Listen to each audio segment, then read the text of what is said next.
All righty, let's get going. We have Randy Oliver tonight from Scientific Beekeeping. He's a pretty big name, so we're happy to have a growing crowd. I think people will continue to trickle in, and we are recording this as well. I have some housekeeping items I will go through first, and then we will hand it over to Randy. So I assume you're seeing my screen and my little PowerPoint. He's going to be speaking tonight on oxalic acid treatments and some update on the research he's been doing there, which will be really fun. Just a shameless plug, if you guys are not a part of PUB or Portland Urban Beekeepers and are joining us and you'd like to help support our mission to educate and inform on beekeeping and pollinators, consider doing so. It's only $25 for the year. You get added to our swarm list if you're in the Portland area. We've had 250 to 280 so far in 2022. So quite a bit of swarms reported this year. We updated our system. We have our Bee Buddy program, which allows you to connect with mentors and other people who are learning in your area and see what they're interested in and see how you guys can help each other. Every other Sunday, we have our bee days at the apiary. We'll talk about that. And then we have a bunch of other smaller things. At the end of the year, last year, we donated $20,000 to OSU, Oregon State University, which is great. And we're hoping to donate another chunk this year as well. Like I mentioned before, Bee Buddy program. So it is getting to be the time of year where we're probably looking to extract honey soon, or you're looking at facing the facts that your hive might not make it through the winter because they don't have enough honey, and maybe you just want a second set of eyes on that.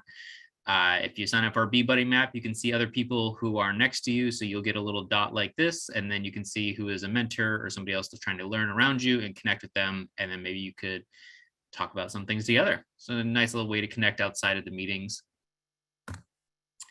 We have a bee day at the apiary. I should probably update this photo as it's not cold out anymore. But this coming Sunday from 10 to noon, we are going to have John Edwards at Green Anchors talking about mite treatments. So John Edwards is from Hive and Garden, a little local shop here. We'll be adding Apivar to the hives that we have, and then we will be having a few things probably from Hive and Garden from Jenna for mite treatments as well. So bring some cash if you're interested in purchasing stuff like that. Coming just to hear John Edwards speak is really informative as well. So lots of things going on this Sunday. And here's how you get there. I will drop this in chat as well so people have it, but this is Green Acres, this big property right here. There's not a lot of parking on this property, so there's park in the Cathedral Park boat ramp right next to it. It's just a big park, and then you can just walk over, and as you walk down, you walk all the way down to this little ramada. You'll see a lot of people in bee clothes and everything else there, and then we've got our hives back in this area over here. So I'll drop these in chat in a second, so you have those links. We are doing another Pub at Pub. So we are going to be at Lucky Labrador Brewing on August 25th from 7 to 9 p.m. Come and chat with us, hang out, grab a beer. We'll have some raffles on some prizes that we've got sitting around that we were looking to give away. So some bee stuff and some bee gear as well. So I will drop that in the chat when I'm done gabbing in a second as well. But would love to have everybody out there. We had about 10 or 15 people last time. It was a good chance to just hang out and chat bees and get to know other people in the area. We have a honey extractor class coming up. So I don't know how many of you guys know, but we do actually have a motorized extractor. This is not a picture of it. I just pulled one offline, but we typically just do it on a one-off basis where if you want to use the extractor, you have to come. We have to teach you how to use it, and it's a lot of labor for us to do. So we thought, why not get a class together and teach people how to use a motorized extractor so they can be certified to rent the extractor from us. So we're going to be doing this on September 17th from 10 to 4 p.m. in Vancouver. We'll be doing it at somebody's house, so you'll get the address once you register. We are limiting it to just 11 people and masks are required. So if you would like to attend, I will drop a Google form in the chat and you can sign up there, and then we'll give you the address and everything like that once we confirm. It'll just be the first 11 people to sign up will be allowed. And then if you can't make it, we'll just have a waiting list and you can drop out and we'll add the next person. So kind of fun. I think this is the first time we're doing an extractor class since I've been involved in the past few years. So it'll be fun to see that. And I think we're just demonstrating, right, Janet? We're not actually having people bring their honey. Correct. We will be extracting the honey that we got from our bees out at Green Acres. Awesome. So we have 2 full supers full of honey to extract. Cool. It's exciting. So you'll know how to do it. You'll know how to uncap and bottle and get all your Christmas gifts ready. So, all righty, that's what I have tonight. We have Randy on OA treatment research, which is gonna be really fun. Next week, and all right, not next week, next month in September, we have Dewey, Joe, and Andy on a winterization panel. So we have 3 of them talking, I think probably for like 15, 20 minutes each, which will be really cool to see different ways to winterize and what works and what everybody thinks works for them. And then in October, we have Matthew Shepard from Xerxes bringing back pollinators, which can be really fun to hear him speak as well. And as always, if you have any other speaker topics or suggestions, let myself or Jana know, and we'd be happy to help schedule that. So without further ado, Randy, I will stop sharing and hand it over to you.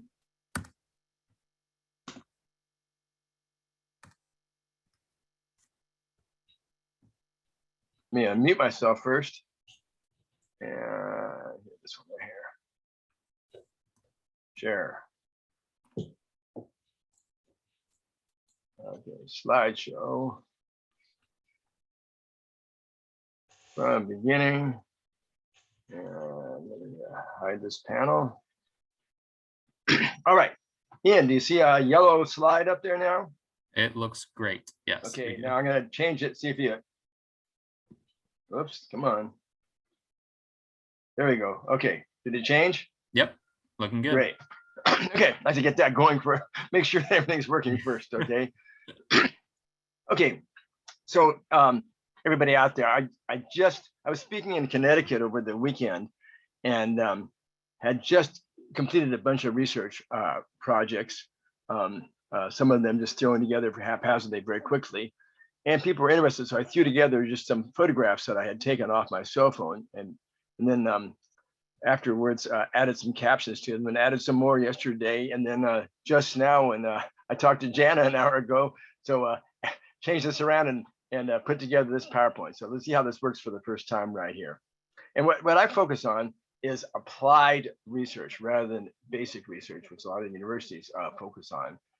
And USDA also focuses a lot, but I'm strictly on the applied research right here. My main areas of focus over the years have been improving colony nutrition, especially during this drought in California. Oh, by the way, how's your temperatures out there? I heard you guys are getting some hot temperatures up there.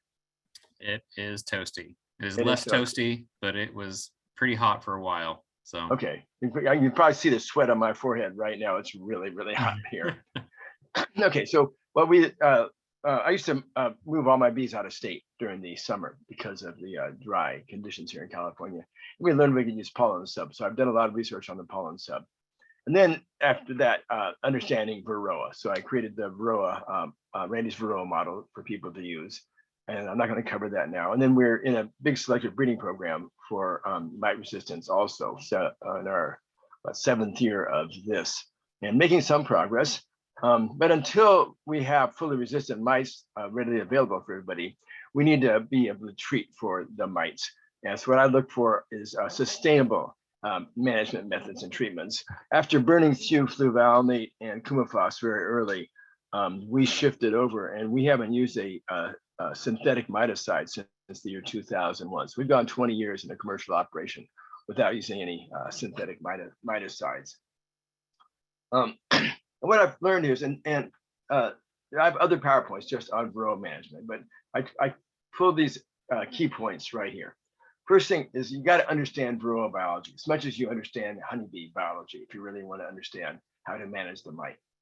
And then plan your strategy for the season. Now, you can start off with somebody, another local beekeeper who's been successful with very low losses, copy their strategy, but rather than making it up as you go, plan it out in the to start with. And you can use my Randy's Varroa model to help you to plan that strategy. And then the big thing is to be proactive rather than reactive. Rather than waiting till your colonies are already hurting from a high mite level, get that mite level down proactively, and your colonies will be much, much healthier and more productive. you want to get zero the mite population in early spring before swarm season. That gets you off to a really good start in the season. If you don't control your mites before swarm season, it's going to be very difficult for the rest of the year. And then again, before the autumn brood rearing, the brood that's reared typically like in September or October, depending how warm the winters are, that brood should be reared in a essentially mite-free colony without a virus epidemic going on. So again, you want to zero it usually the middle of August by early September. And then a winter cleanup, typically with an oxalic acid dribble. And don't count on one type of treatment. Rotate your treatments so that we don't breed for mite resistance, and confirm the efficacy of the treatments after you've treated. And if you do all these things, you're going to have healthy, productive hives year after year, very low loss rates. So I just added this graphic to my first year beekeeping page, and it shows you appropriate treatments if you use during different times of the year for this would be more kind of like a Midwestern, maybe kind of close to your type of colony progress in your area too. And typically, in most areas, you're going to have to treat 2 to 3 times a year to knock the mites back, unless you have resistant stock. And this shows the appropriate treatments that could be used at these times. In our operation, what we've been doing now for about 20 years is we come back from almonds with strong colonies. We split them down to nukes, and then give them an oxalic acid dribble with the induced brood break. We reduce the mite population by about 85 to 90% there. Here is our typical mite counts right here. Then the mites start to grow a little bit there. And while the honey supers are on, when they hit around that 5 to 6 mites in a half cup mite wash, we want to knock those back. So if necessary, we'll use a Mitoid Quick Strip or a Formic Pro at that time until we get the honey off. And then typically Apiguard Time-Wall gel in mid-August to drop the mites way down, get this infestation rate really, really low. In our area, we have to feed some protein then to build them up for almond pollination. And then we do an oxalic acid dribble sometime just usually before Christmas. And we've used this rotation of treatments for, like I said, 20 years, and it works well for us in our area. And again, each area is different, so see what works in your area. So what I've been focusing on here is mite treatments here that can be used during the honey flow, when there's brood in the hive, and treatments that are allowed to be used with honey on the hive. So that's been my focus for 2022. So I'm going to go over some of the projects that we've already completed or are in progress now. So for treatments during the honey flow, you're limited. While the honey super's on, you're limited to formic acid, HopGuard, or oxalic acid. And last year I tested HopGuard. So this year we're not, and if you do multiple treatments with HopGuard, 2 to 3 treatments, that can work during the honey flow. So now we're looking at formic acid, oxalic acid, and Time-Wall this year. Okay, so here's my grandson sucking on Buttercup oxalis. I don't know if you guys do that up there. We call it, Californians grew up calling it sour grass. And when we're sucking on these stems, it tastes like lemonade, and it's just a mixture of oxalic acid and sugar. The plant is called oxalis, which is what oxalic acid is named after. Started off being used typically as a dribble method with a 5 milliliters per seam, but it's very efficacious if there's colonies are broodless, but not very efficacious if there is brood in the colonies. Another one that people are using, especially on the East Coast, is oxalic acid vaporization, especially these rapid fire vaporizers. And I'm not sure that the rapid fire vaporizers are really as efficacious as the slower pans like the Burrox, but we'll return to this. They can work during the winter, so using Canada, but one vaporization often does not do it there. And I have a number of data sets. I'm going to be publishing an article from beekeepers all over the world who have done mite counts on a regular basis these afterwards. This one's a strong one from Seattle, where each one of these triangles was an oxalic acid vaporization at 4-day intervals, all the way from August into December. Now, if it were efficacious, you would see these mite drops drop like this down to close to 0 very, very quickly. the point is, it takes a lot of oxalic acid vaporizations in many areas to get your mite count down, typically around 7 or so. And it's more even than that if you have mite drift coming in from other hives. So a lot of people have been disappointed with the oxalic acid vaporizations during the summer. One of the reasons maybe is that we're only, the EPA label is to only apply 1 gram of oxalic acid per brood chamber. So that'd be 2 grams for a double deep. But this recent research by Cameron Jack and Jamie Ellis that found that it may take up to 3 to 4 grams per brood chamber for better efficacy. But that's not legal to do because you have to follow the label. So some of the things about oxalic acid is some of the advantages. It's a food grade miticide. So no, the FDA is not worried about contamination. There's no residue limit for honey, so we can use it while honey's on. We get plenty of oxalic acid in our diet if we're eating vegetables. What I found is that the liquid application or a gel application is much safer to handle than either formic acid or oxalic acid vaporization. My crew is not crazy at all about oxalic acid vaporization. We don't use it at all, other than experimentally. Big advantage that unlike many of the miticides, there's very little setback or no setback in brood rearing and no observable queen issues. But it has poor efficacy if brood is present. So some Argentinians, the Coordinated Action Project, then an Aluin, is came up with this idea of saturating some chipboard or cardboard strips with oxalic acid dissolved in glycerin. And this is very promising. And I've been working on this for several years and trying to get it approved by EPA. Oh, and the good news is, I just got the message today, it is now approved in Vermont. So Vermont went ahead and filed for an exemption or a permit from EPA to allow beekeepers in Vermont to use extended release oxalic acids. That's the only place in the United States where this is actually legal to use now in the state of Vermont. So my research, I have to get a pesticide research authorization from the state of California every year. So I need to say this. This application method is not yet approved by EPA. Randy Oliver does not advocate or encourage use of this treatment method without a permit, okay? Now, depending on the state, EPA does not require an experimental use permit for experimental use at a relatively small scale. So you'd have to check with your state lead agency of your state to see whether you can skate by that and do experimental use of this. So let's move on to extended release oxalic acid. So instead of a one-shot application, a release that's extended over a period of, the way I use it, at least 2 months. So we already have published, and most of you probably read, using the Swedish sponges or even the maximizer pads, which we had very good success with.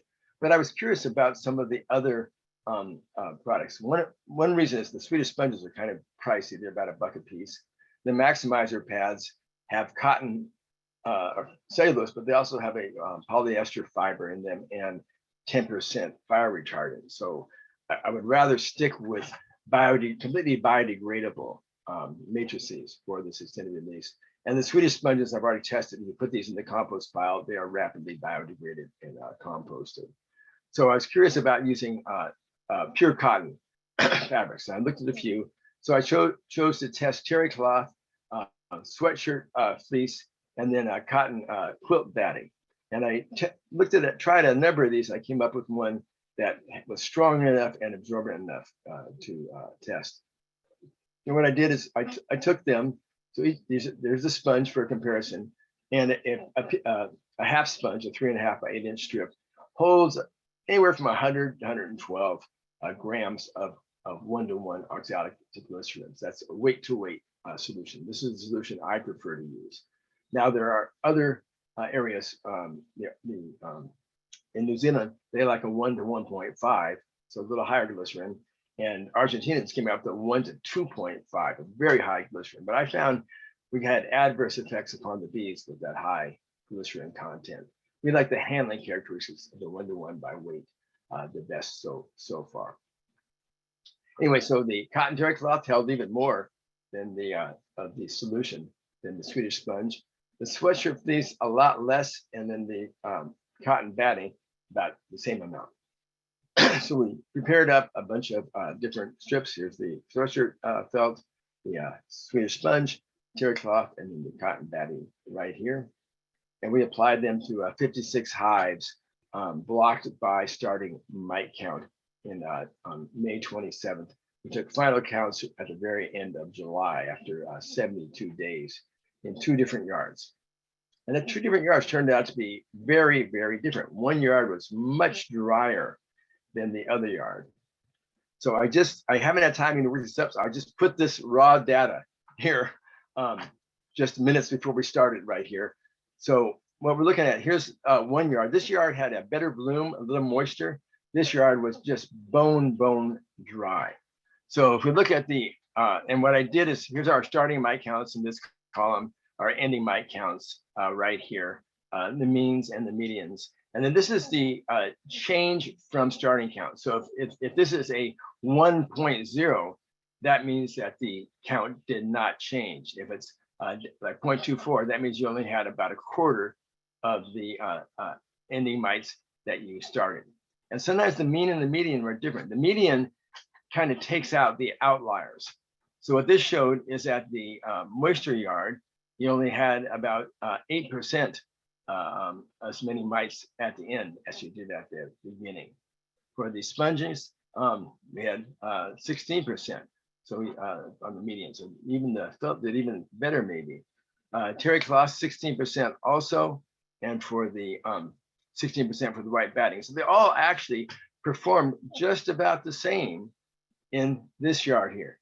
But in the dry yard, it was really amazing. When we opened it up, this black felt had no moisture in it at all. It was just bone dry, and it didn't perform at all, hardly at all. It still had 80% of the mites there. So this makes me think maybe we need some humidity in the air for this to be efficacious. And you may have heard, if you go on the internet, there was one of the researchers in Georgia, when it didn't work well there, without any evidence whatsoever, said, well, maybe it doesn't work well with high humidity. Well, that's not the case at all. That was something that, going on the internet with no evidence supporting it.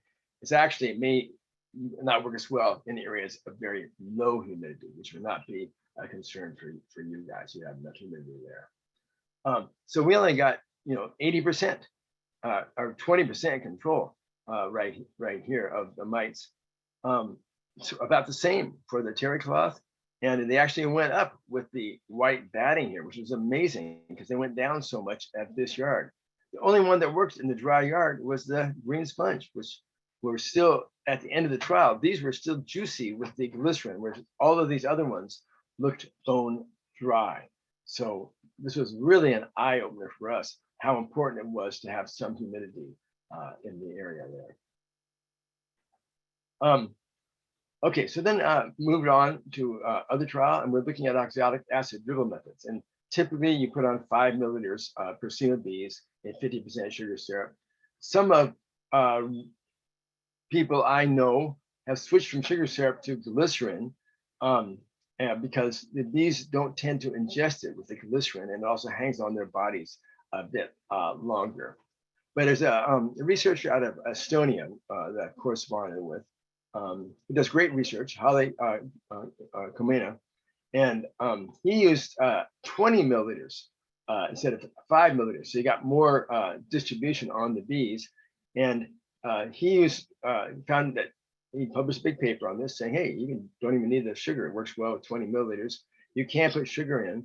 Then he tried it also with some glycerin, some Thymol, a small amount of Thymol, and found that really knocked the mice back. But the amount of Thymol he used caused some problems with some bee mortality.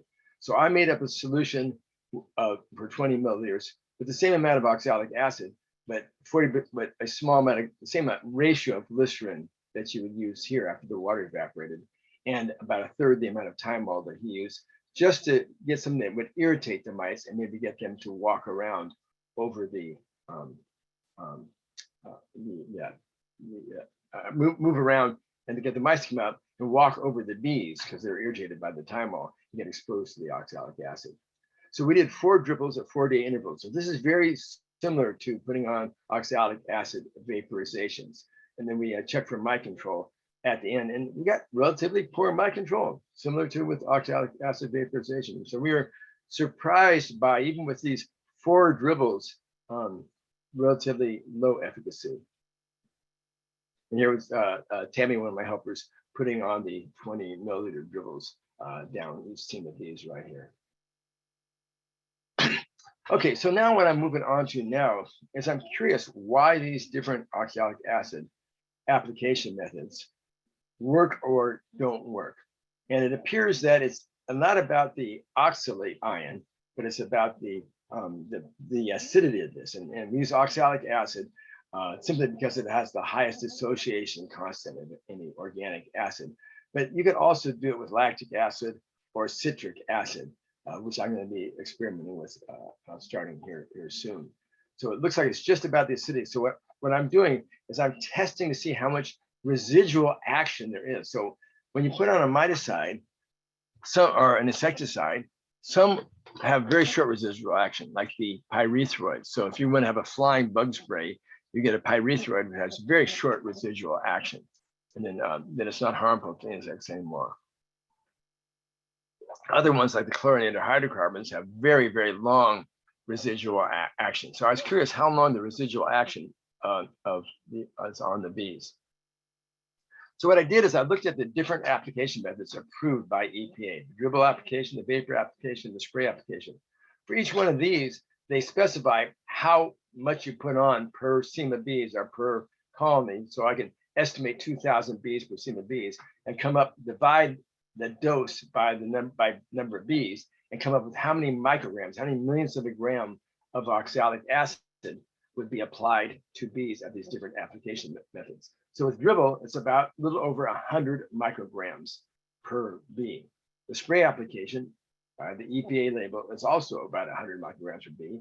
In the vapor application, it's about 50 micrograms per bee, but we now know that this really should be a 2-gram application or more, which again brings us up to that 100 micrograms per bee. So we have a starting point, a baseline.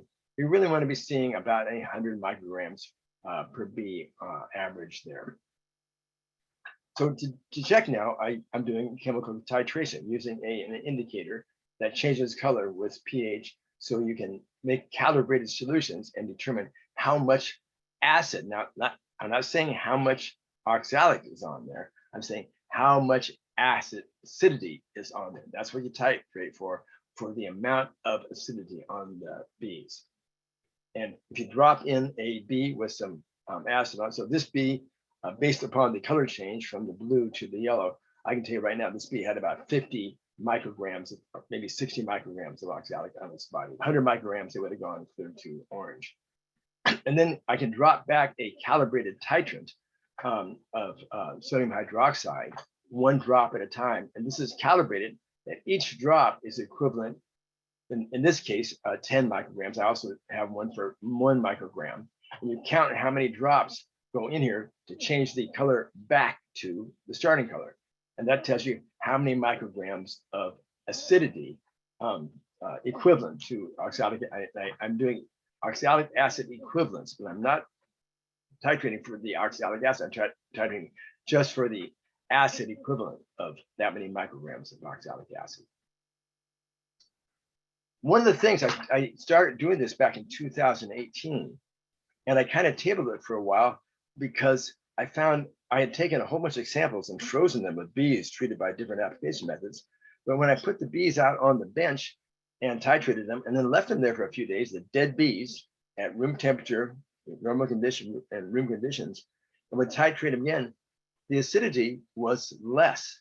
And that really bothered me, which means, wow, if the acidity does not maintain, if it gets neutralized on the bees' bodies, then those frozen samples, the hundreds of samples I froze, were meaningless. And unfortunately, I found out, yes, I can throw all those away out of the freezer because it didn't work. So I've had this at the top of my to-do list now since 2018 to return to titration. So I've just now got a new assistant, Rose, who is helping me do this. So the first thing we want to do is to find out how rapidly does the oxalic acid degrade or get neutralized once it's on a bee.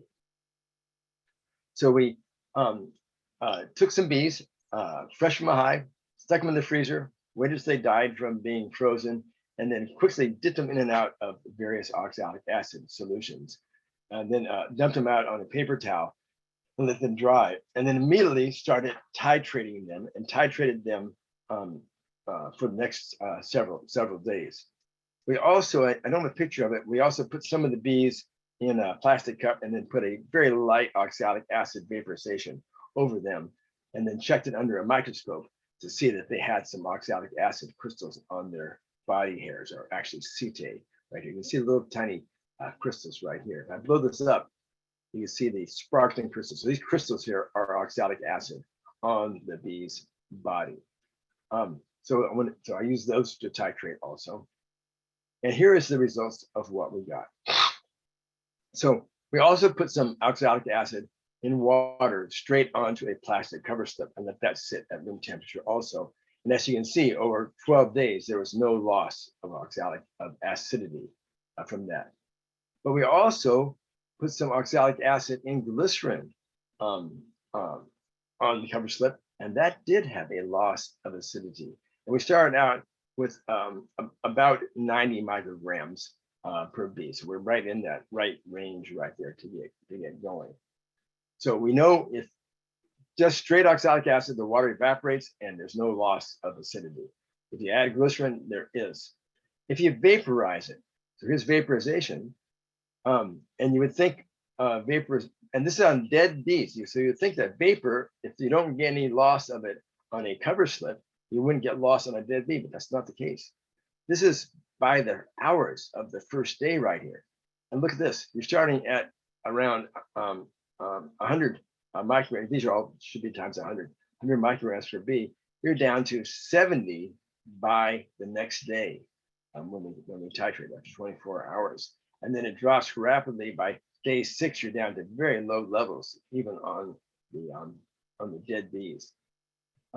If we put oxalic acid in water, this dark blue line, it drops fairly steadily down again, pretty much being gone by 12 days. If we froze these right here, the light blue of the same thing here, it slows down the degradation a bit, but it's still pretty much neutralized by then. Then what's interesting, when we put in one of two humectants, either the sugar or the glycerin, the green line being the sugar and the orange line being the glycerin, they also accelerated the degradation of the acidity here.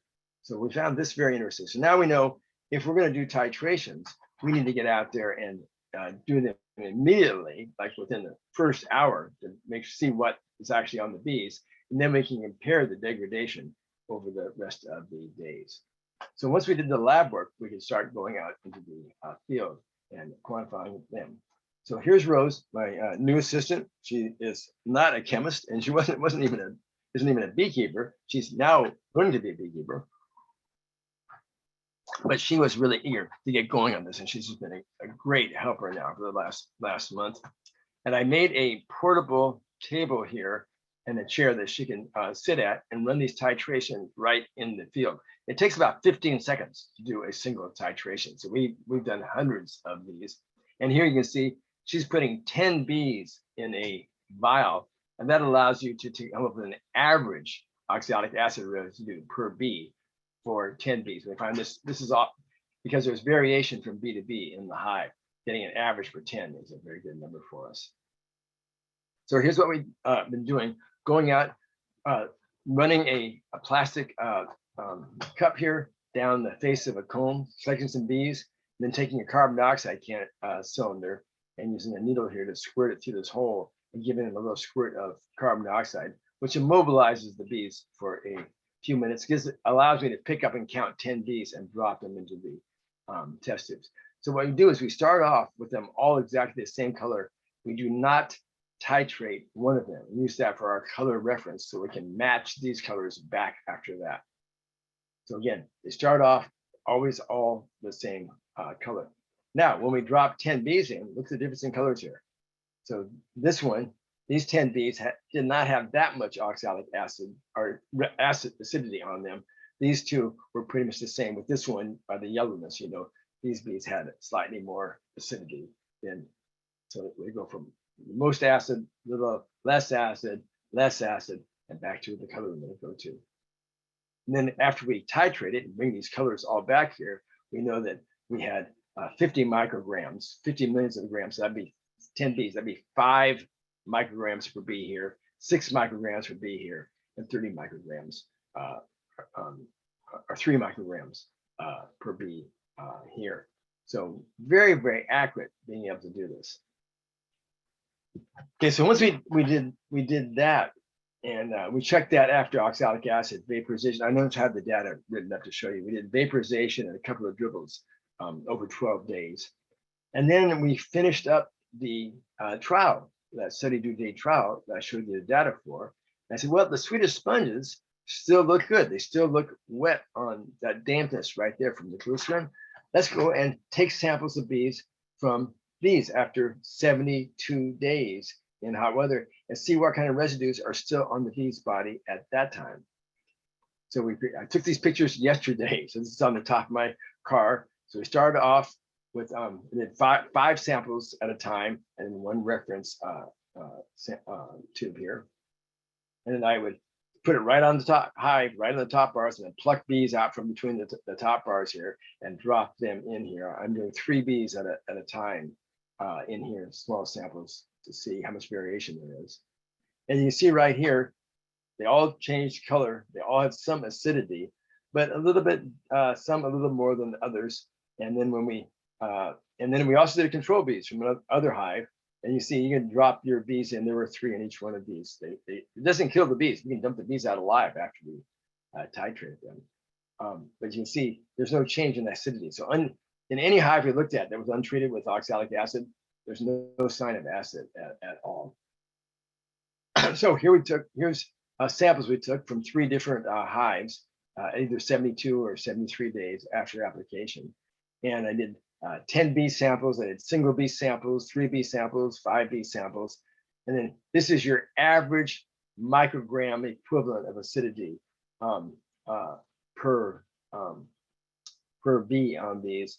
And you see it's running, averaging about 2 to 3 micrograms per bee. So a very low level of acidity. So this is very interesting with this extended release at that low level of acidity, how that's affecting the mites. So now what we're setting up is a big trial right here with vaporization, 3 kinds of dribble. So each one of these will be a different hive. And then sponges with different ratios of oxalic acid to glycerin. And I forgot to add this in for update this. I'm going to do it also with citric acid and we're going to use propylene glycol instead of glycerin. They're similar and see if that's a difference. And then then also New Zealand cardboard strips and then the Argentinian cardboard strips. And we're going to titrate the bees over a long period of time and follow this. And we're going to unblind ourselves to what's happening in the hives with different oxalic acid application methods and try to figure out how to best apply them. Now, one of the problems that we saw with oxalic acid with the sponges is some colonies it doesn't control it that well. And this is what happened in Georgia, is that there was mite immigration from some other hives. When we ran hives with the sponges up to our high elevation yards where there was no other honeybees around and no immigration, it worked incredibly well. It just zeroed out the mites in the colony. So mite immigration is a problem with extended release oxalic acid. If you got a bunch of mites coming from outside, that hurts. And you can't get much. Here's data from 2018 from one of my test yards from one of the colonies. And these are semi-weekly mite counts. So twice a week, we would quantify how many mites came into that hive from outside. And these are their sticky board counts. And you can see just between the middle of September and early November, we got about over 500 mites coming to this hive. And you can get 1,000 or more mites coming into a hive if there's much mite immigration going on. So the question is, can we use rubber guards to increase the efficacy? And this is something that was New Zealand, a manufacturer, our bee supply house in New Zealand, approached me and said, "Hey, Randy, you want to test some of these anti-robbing guards for me in the United States? See what kind of data you get." And I said, "Hey, I'd be interested in trying this." And because these are, I like the look of these. They're all stainless steel, so they're reusable, simple design. So we're looking at trying these right now, and we're setting up this trial right now to see whether putting robbing guards on will decrease the mite immigration, and also whether it will increase the efficacy of the extended release oxalic acid. So in the next week or so, we're going to be setting up 150 hives involved in this trial right here. Okay, we also have formic acid. Hang on a second. Thank you. Thank you. Great. I just got some mite treatments delivered by UPS that I need to put in tomorrow. Okay, so we use a lot of formic acid in our operation also. And one of the problems in hot weather is queen loss issues. So let me give you a tip here. Is we like the Formic Pro pads now, and we actually treat our nucleus hives with fresh queens in 95-degree weather in these 5-frame nukes. And the trick is we just take half a pad, cut it in half right here, lay it across the top bars, put the lid on, and then stand the lid. And that presses that lid down, and it blocks any formic acid from evaporating from the upper surface of the pad. So now you no formic acid evaporates from this surface. And look underneath the pad. We got an inch of wood, so no evaporation there, and then 3/8 of an inch here, inch of wood, 3/8 inch there, then 3/8 there, and then the edges of the pad. So the only evaporation comes from these little spaces and the edges. And it makes a huge difference in the rate of release of the formic acid. And what you're concerned about is the initial formic blast. That what apparently kills the queens. So, and here's Tammy and Rose. Rose had never smelled formic acid before, so she's out running the mite washer right here. And Tammy pulled out some of these formic pads after 10 days, that it had a lid on top of them for Rose to test to see if there's any formic vapor. Now, if you take a Formic Pro pad and put it into a double deep colony in hot weather, after 10 days, it has no smell of formic acid at all, and it's completely stiff. If you cover it up, the upper surface, then it's still moist, and it has a very, as you can tell by Rose's face here, a very strong smell of formic acid. Now, this brings me back to some research published in 2001 by Jim Amrine and Bob Noel. If you've ever used Honeybee Healthy or heard of Honeybee Healthy, Bob Noel is the beekeeper who invented that, working with Jim Amrine. Jim Amrine was an acarologist, a guy who studies mites back on the East Coast. And he developed the formic flash method, that the formic acid would penetrate the cappings and kill the mites in the sealed brood right here. But note what they said. Essential oil components in Honeybee Healthy, that's spearmint and lemongrass oils, modify the effective formic acid treatment on beehives such that queens are not lost. This aspect is extremely important for any beekeepers using formic acid to treat varroa mites. How many of you have ever heard about that? This has bothered me since 2001, that nobody that I have been able to find has followed up on this finding back then to use Honeybee Healthy along with the formic acid treatment to reduce queen loss. So I've actually done some experiments. I've taken queens and workers and put a pushing cage over them in a comb underneath the Mite Away or Formic Pro pads, and then come back. And I find out a lot of times you may have dead workers, but the queen is still alive. You can't see the queen in here, but this queen was still alive, and yet the workers died inside this one. So the question is it the fumes that directly kill the queens, or is it the workers in response to the queen fumes that kill the queens? So let's go back to this one. So a few weeks ago, Rose and I were working up in one of the yards, out yards, And my son Eric phoned me and said, "Hey, we're coming up that yard and we're gonna formic blast a bunch of little tiny dinks that never grew, and we don't mind killing the queens in them." And I said, "Hey, can you grab some push-in cages?" Well, unfortunately, he couldn't find any push-in cages, so he brought some JC's BC's cages. I wanted to duplicate this with those colonies. So we quickly found the queens in each of these hives. Now, these hives were all in singles. They were worthless colonies. They had never grown. So they're anywhere from 4 to 8 frames of bees, or even smaller. So we quickly found all the queens, put them in cages, plug the cages, push the cages in here, drop them in, and then put the formic pad over the top to see whether we lost any queens. Now, because we know that if you put too much formic on a small nuke in hot weather, you can actually drive the bees out or kill the bees. My sons put the formic on with, if they were stronger colonies, 6 frames or above, in an 1.5 inch rim to allow the formic acid to evaporate from the top also. On the weaker colonies, they did not put the rim on and push the lid down right on the formic acid pad to slow the evaporation. We came back after 2 days and checked them. So these are the weaker colonies. Here, the colonies show frames of bees, anywhere from 2 to 4 frames. And all these weak ones, they put the hive cover down over the formic pad. The stronger colonies, anywhere from 6 to 9 frames of bees, they applied the pad an 1.5 inch rim. Look at the difference in results. Most of the queens, even with the literally weak colonies, survived. Whereas with the same exact treatment, but up in a rim, most of the queens died, despite the fact that these colonies are much stronger. So this validated our putting the covers down over the top of the strips.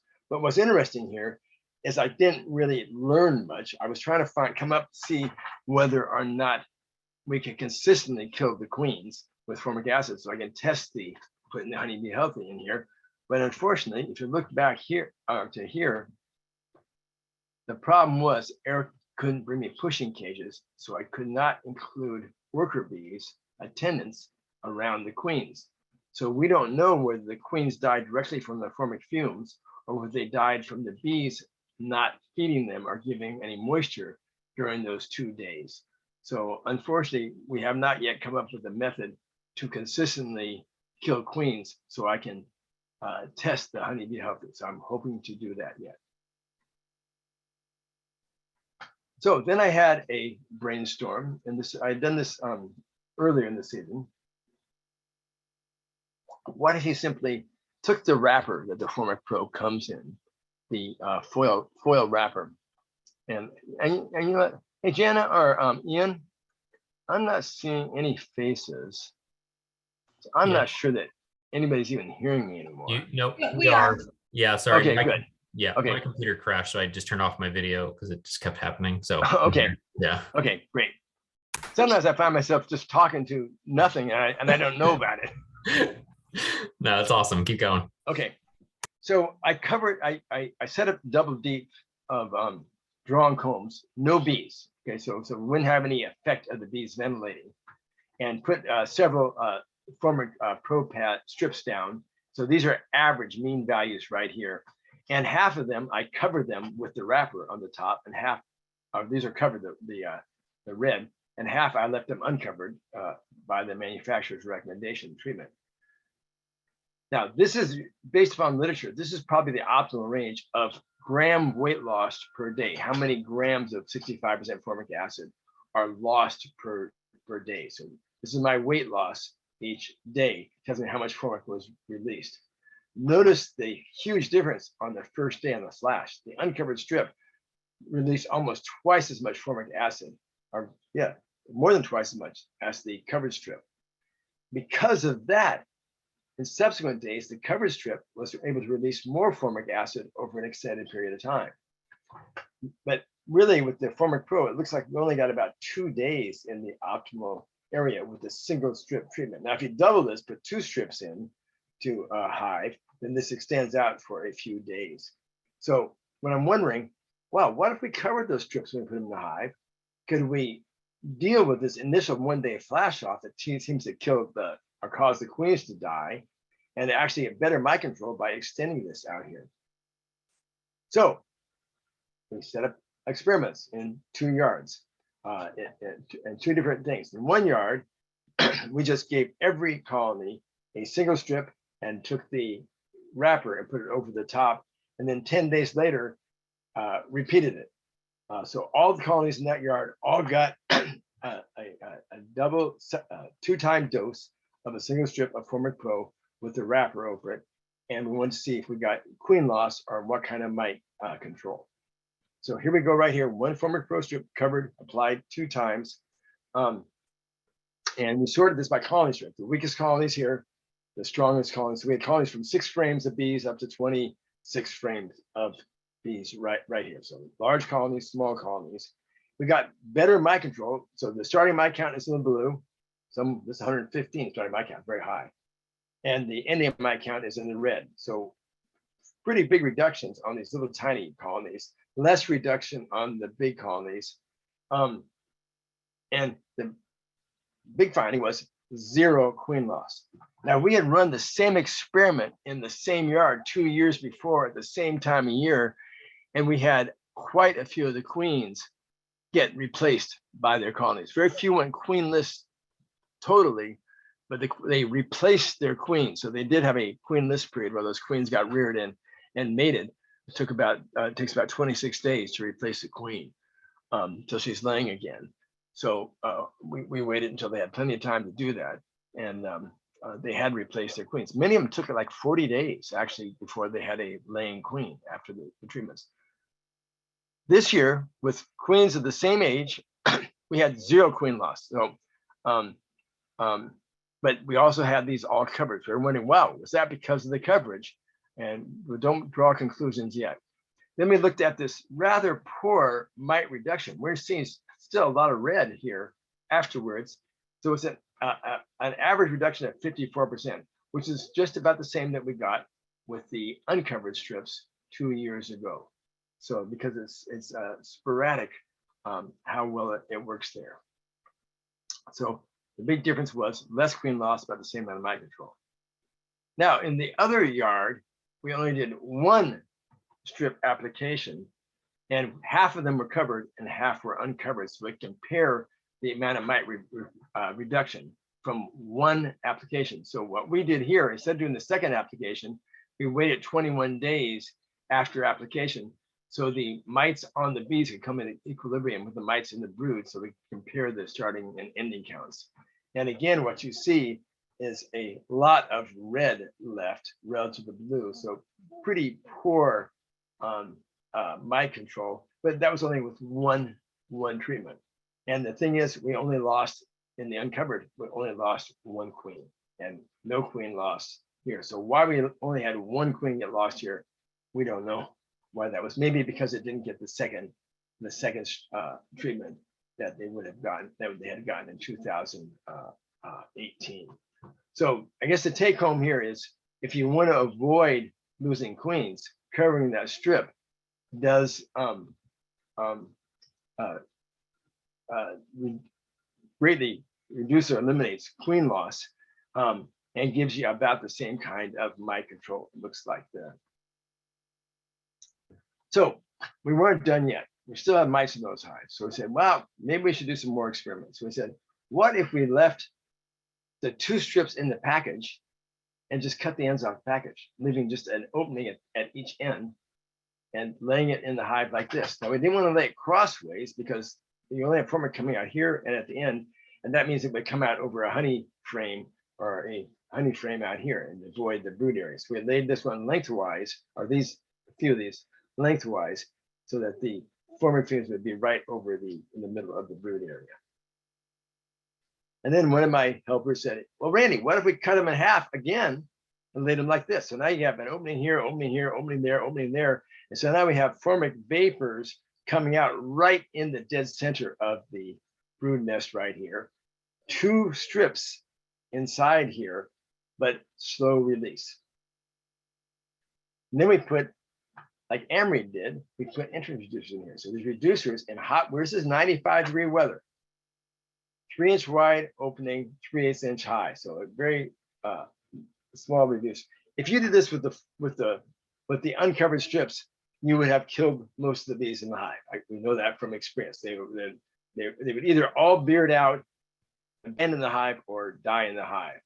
This is the most bearding we saw, only with some of just the cover strips, not the fully wrapped strips. Normally, if you put this on, you would see dead grass, and this grass is already dry, but the formic fumes are so strong coming out, it'll kill the grass in front of the hive. So I did my nasal testing, olfactory testing in front of these hives day after day, and found out with the full wrap around there, I couldn't smell any formic. If I just had a strip just covered on top, I could smell formic very easily, make my eyes water. But with the full wrap ones, none. So we are now waiting for results on these to see if we get any mite control in these hives with this very slow extended release method. So we're working on extended release oxalic acid. We're also working on extended release formic acid, similar to the mite gone pads or the Nassenheider formic evaporator used in Germany, where they use a lower dose but extended release in order to prevent queen loss. Okay. Now, how about time off? Let me see what time it is. I'm going to the time. Okay, pushing here. You want to go on for a little bit more, Jana? Okay. Yeah, I would love to hear a little bit more if you're up for it. Okay. So with Apiguard gel, we use this a lot. We put 50 grams on, and we repeat it after 10 days. 50 grams of Apiguard gel contains 12.5 grams of Thymol. The Apolife bar pads contain 8 grams of Thymol. So we know the ballpark amount of Thymol you want to put in a hive. If you put the 50 grams in between the brood chambers in hot weather, it'll blow the bees out of the hive. I've also dissolved Thymol into shop towels, blue shop towels, and found if you put 12 grams of the same amount in between the brood chambers on a shop towel, you blow the bees right out of the hive. 6 grams, half of this amount, you'll see bearding, but the bees fan it like mad, and after a few days, chew that shop towel up and get it out of there.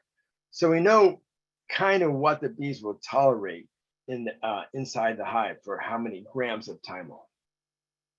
Now, back in 2014, now we're talking a few years ago, with another assistant, I ran a bunch of trials in hives, cutting up the homosode, the fiberboard that comes at one of the previous mite treatments, formic treatments came in, and put in various amounts of vegetable oil relative to Thymol, and various amounts of Thymol relative to the block size. These are 1-inch squares. So you can see this had the most vegetable oil. These had the least amount of vegetable oil. And then we went back and checked them over time to see how the bees treated them. What they did with the high vegetable oil ones, they would cover them with propolis to block the Thymol release. The ones with no vegetable oil, they would completely chew the pad away eventually. So I gave up on mixing the Thymol with vegetable oil because they propolize so much. And I thought, wow, we could just put it in on this homosode, this fiberwood fiberboard, and they may completely chew these pads away when the treatment is done. Now, because this fiberboard is thicker, much thicker than a paper towel, we didn't see the bearding of the bees when we put large doses in. So here I made some 6-gram pads. So I put 2 6-gram Thymol pads in here. So 12 grams total, 12 grams in between the brood chambers in hot weather, normally blow the bees out of the hive. That did not happen at all. We didn't see any bearding at all, but they did remove most of the young larvae in the middle of the colonies, which we typically see with Thymol. So that induced brood break is probably a good thing for mite control. And then after a little while, a week or so, the queens came back and started laying again, but very little colony disruption. So then I got curious. How about if I put in 4 6-gram, 24 grams of Thymol underneath in a rim on top of the hive or in between the brood chambers? So this is 24 grams of Thymol. So this is normally 12 grams will blow them out of the hive. We didn't see any kind of bearding from this. So this is an extended release Thymol release, even slower than the Apiguard gel. And then since we didn't see any bees coming out of the hive, I put 48 grams of Thymol up here on top in a rim. I can't remember if I put the 48 grams. No, I didn't put the 48 grams down in the brood chambers, but these bees didn't beard either. So this experiment is going on right now. In a couple of weeks, we're going to take the final mite counts and see how much mite reduction there is.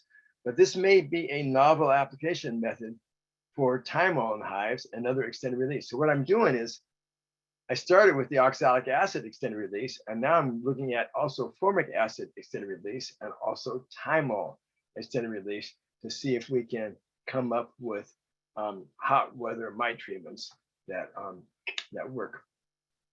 And that's the end of my photographs for this. All my research supported by donations from beekeepers, and I thank those of you who have donated. And I can exit this now. And if you got some questions, I have time to answer a few questions. Yeah, absolutely. Thank you so much for that. Sorry for my camera being off. Like I said, No my problem. computer was crashing earlier, so I'm trying to prevent that again. Janet, do you want to rattle off some of the questions? And please, anybody, feel free to unmute and ask questions as well. Yeah, there are a couple of questions in the chat from as you were going along. One is, what temperature should oxalic acid be vaporized? My ProVap 110 recommends 230 degrees. I've spoken with the manufacturer and I've done testing on that. And at that temperature, once you get above 190, it completely degrades. So up to 190, as the temperature's coming up, you're getting oxalic acid coming out.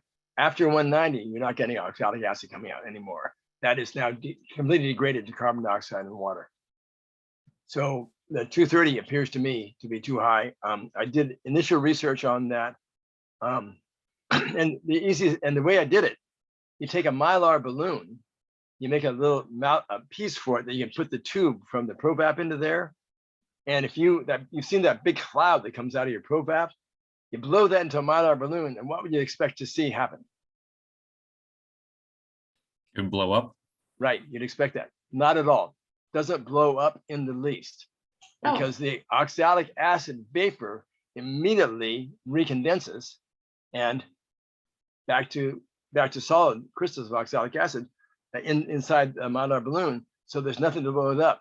There's no blowing up until you hit 190 degrees, and then it blows up, because now the oxalic acid has been decomposed into steam and carbon dioxide, and that blows the balloon up. So you can see where the degradation happens exactly by just shooting it into a Mylar balloon. Wow, that's interesting.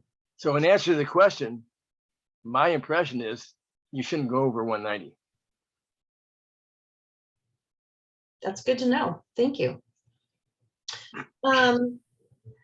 I can't, Anna, I think you're going to have to jump on and clarify your question, because I can't remember exactly at what point in the talk you asked about if the attendants were in the second experiment. There was no attendance in the JZ's Beezy's white cages, and only because Eric couldn't find the damn pushing cages.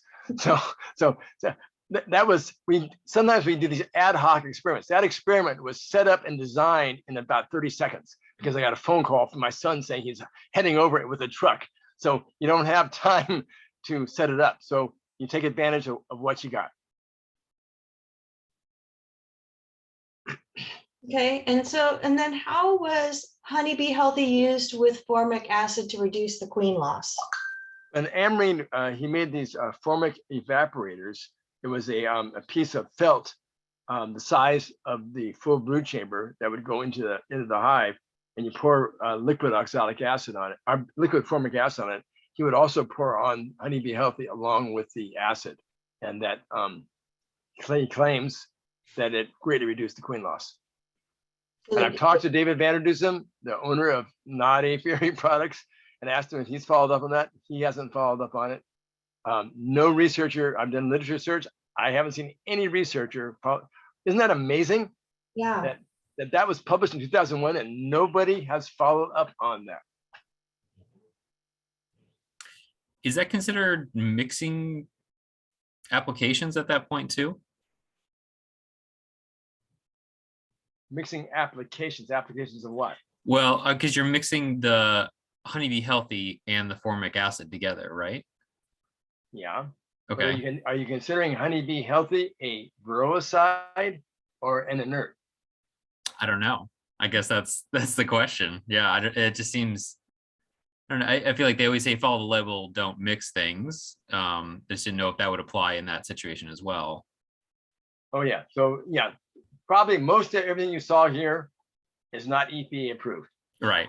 Yeah. So be careful. I'm doing experimentation. Okay. Cool. Now, just for your information, Ian, both spearmint oil and lemongrass oil do have proven mitocidal properties. So maybe by adding that, you might actually improve the efficacy and reduce queen loss. And since the biggest question I hear about formic acid is queen loss, you sure would have thought that somebody would have worked on this. Yeah. Yeah, that's really interesting.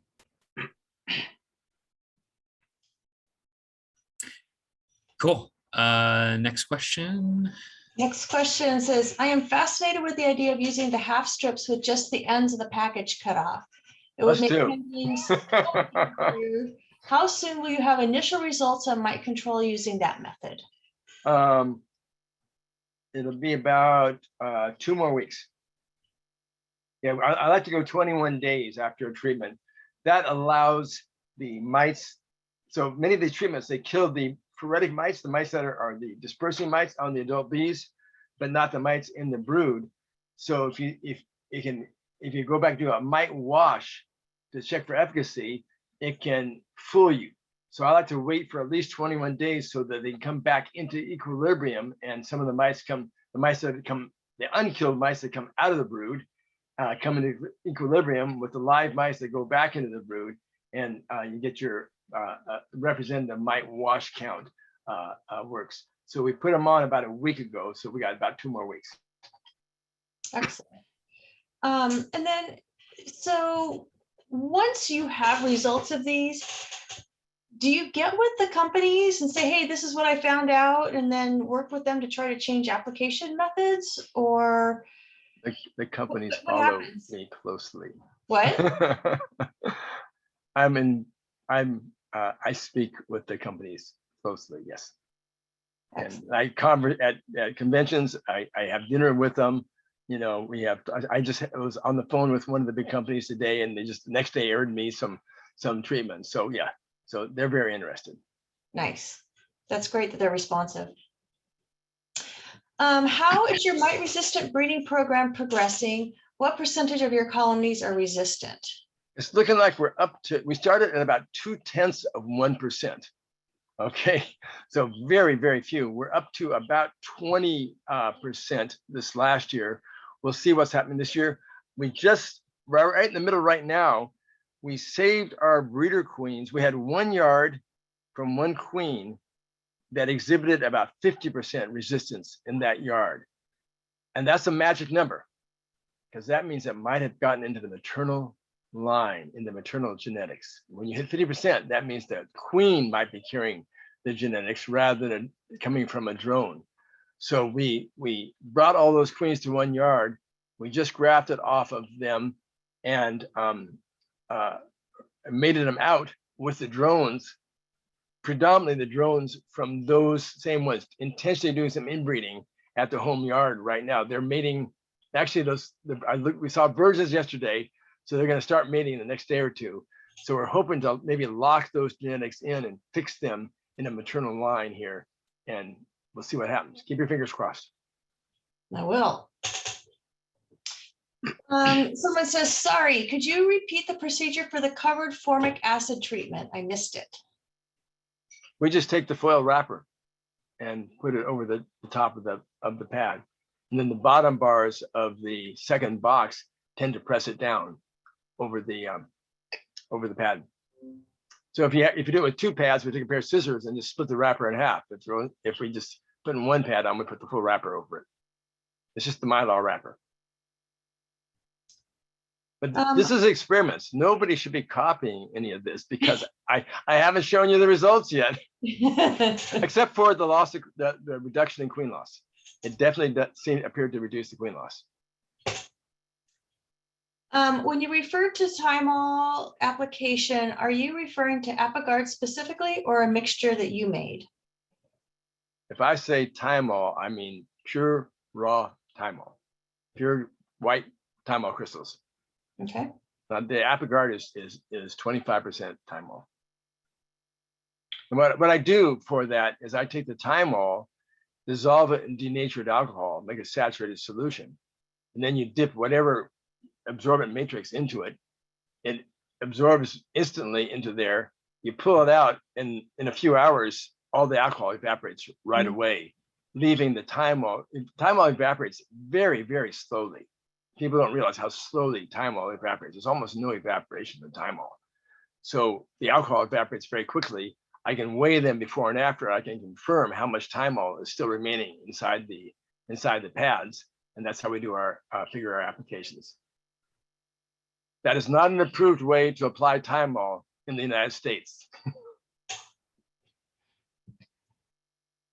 Someone's asking if the recording will be available, and yes, we are recording this, and Ian, after our meetings, usually will send the link to the recording out to the membership in a day or two.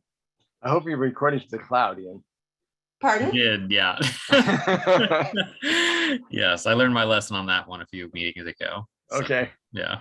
So I'm sorry to Peace of Mind Farm that your internet is dropping.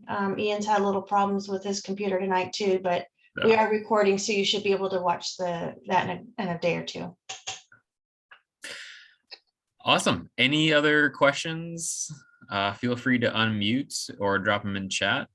I have a question. Yeah. What do you mean by mite resistant queen? Does that mean that the queen can somehow? No, I never said mite resistant queens.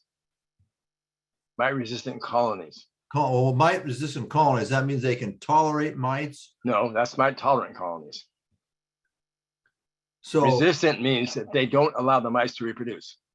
oh, okay, so they actually can eliminate the mites. Yes, they keep a mite count to 0 all year long. Oh, okay, thank you. You bet.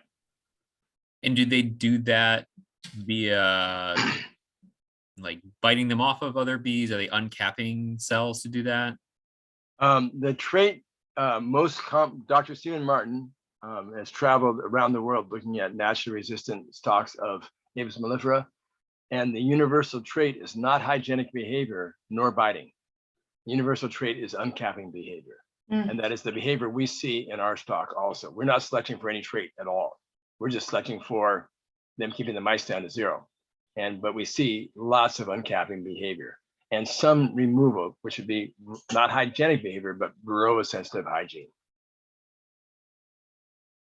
Interesting. Do you notice a difference in aggression or anything with those hives or anything else? You know, that's always the first thing that people ask. So I invite the commercial queen producers to come visit me and help us do mite washes. And they go, oh, well, you're going to get, aggressive colonies or get colonies that don't perform. And after they've gone through a few yards and looked at the breeders, they go, man, was I wrong?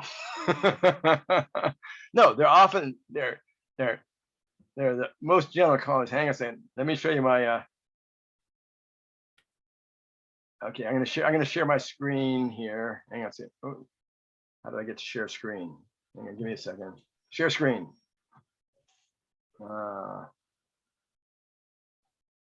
Okay, and let's go to slide. Oh, let's go down here. Here we go.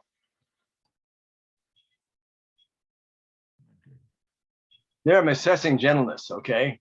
So I typically do about 50 mite washes an afternoon. On the breeders, and that's the way I dress. Okay, so you can use that to determine if they get aggressive. Interesting. Okay. And they're often the most productive colonies in the yard because they have no viruses. If you got no mites, your virus counts are super, super low. So we've already checked that. We've confirmed that. Two different researchers have come out and taken virus samples, and the resistant queens, the colonies are resistant colonies. The virus levels are just off the scale low. It's interesting. Yeah. I've got a question. At the present recommended level of using oxalic acid vapor, 2 ounce or 2 grams per hive or per super. Wait, 2 grams per hive and 2 grams per super are two different things. Well, I understand. All right, so for the audience, I'm asking you to make it clear so the audience understands what you're saying. Okay, so is the 2 grams is per hive? I think, isn't that 2 grams per double brood chamber. right? My question is that, I mean, if you use those 2 grams, either with a ProVap or with a wand, it just is enough to fit into the wand or fit into the ceramic holders for the Well, ProVap. 2 grams fits in really easy into a ProVap. You fit a whole lot more in the ProVap. Okay, and I guess that was the question that I was building toward, was that if it flows over, I mean, the recommended amount goes to 4 grams or whatever, is it the same thing to apply 2 gram applications as 1 4 gram application? I would need to do it and do titrations to answer your question. Okay, My guess is yes, but I can't answer that unless I do a titration. okay. And the interesting thing is that, yeah, it's surprising us how little we see on the bees when we do titrate in the hive, and how little the residues of the oxalic appear to be only down on the bottom board. So we haven't quite figured out how vaporization even works yet, because we don't see that many residues. Awesome. One last question that just popped in from the chat. The screen that you last shared on Varroa Management 2022, is that article on your site yet? I'm not sure which picture you're talking about. Peace of Mind Farm. Can you clarify what you're asking there? Are you asking about his manly shirtless picture, or was that a different?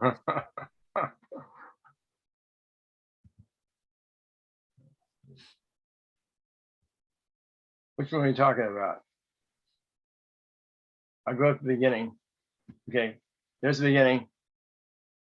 And then is that person listening? I'm not sure what slide you're talking about. We can always follow up Talking about later. this one? That's on my first year beekeeping webpage.